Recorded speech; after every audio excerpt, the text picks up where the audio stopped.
Last time we looked at the working of the buck converter, which is used to decrease the input voltage. In this video, we will look at the working of the boost converter. It is used to increase the input voltage. In a buck converter, the voltage is reduced by increasing the current. Similarly, in the boost converter, the voltage will be increased by reducing the current.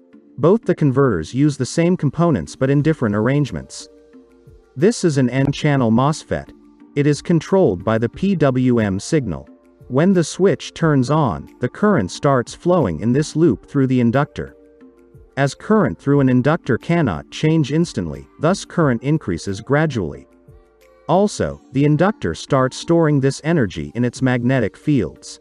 In this circuit, the switch has zero resistance. Also, you would know that the inductor acts as short circuit for DC.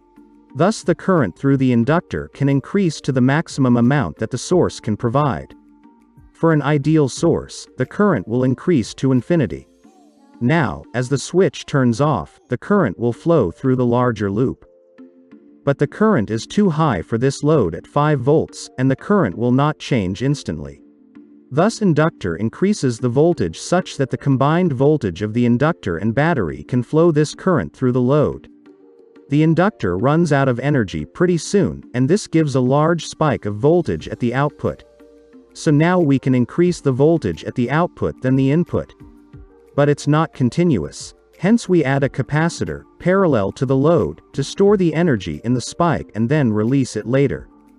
But, something weird seems to happen. When the switch turns on, the inductor charges. And, when the switch turns off, the inductor discharges, charging the capacitor.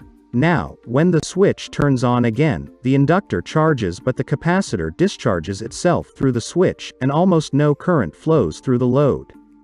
Hence, we add a diode between the inductor and capacitor, so the current can flow only in one direction. Now when the switch is off, the capacitor charges by the inductor, and when the switch turns on, it discharges through the load, thus keeping a constant supply of current and voltage at the output. And the boost converter is complete.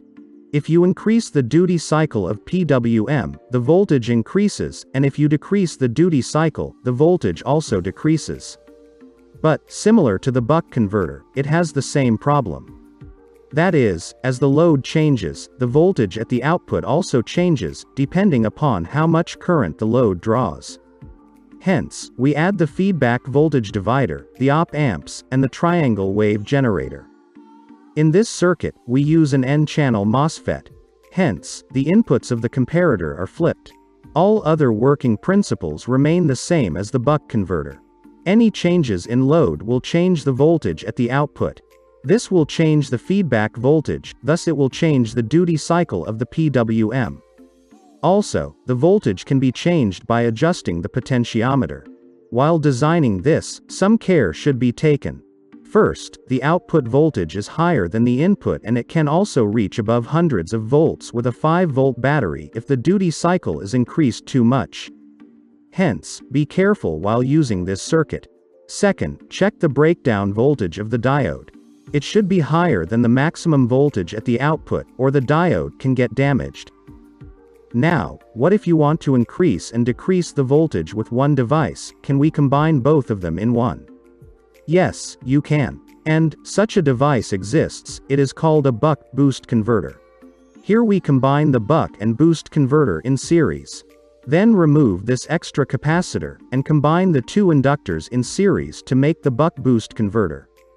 Now, when the second switch is off, this acts as a buck converter controlled by the PWM at the first switch. And, when the first switch is on, this acts as a boost converter controlled by the PWM at the second switch. Rather than controlling two switches, there also exists another configuration of the buck-boost converter. It is known as the inverted buck-boost converter, and operated with one switch. This can obtain voltages from 0 to below -100 volts with a voltage source of 5 volts.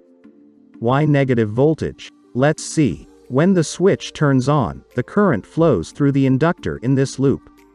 It cannot flow to the other loop because this diode is reverse biased. Now, when the switch turns off, this loop is now open, hence the current flows through the other loop. This terminal is connected to the ground, hence it will always be at 0 volts.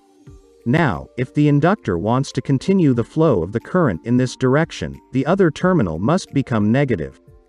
This terminal of diode is negative and this is at the ground or 0 volts, thus the diode is now forward biased, and this is a close loop for current flow. You may know that the current flows from the higher potential to the lower potential. Here it flows in this direction, and this is at 0 volts, thus the other terminal is at the negative potential. Also, the capacitor gets charged in similar polarity. Now, when the switch turns on again, this loop closes and the diode is again reversed biased. During this phase, the current through the load is provided by the capacitor. If you decrease the duty cycle of PWM, the potential difference decreases, and if you increase the duty cycle, the potential difference also increases. This is how the boost and buck boost converter works. Thank you for watching and continue by watching our other videos.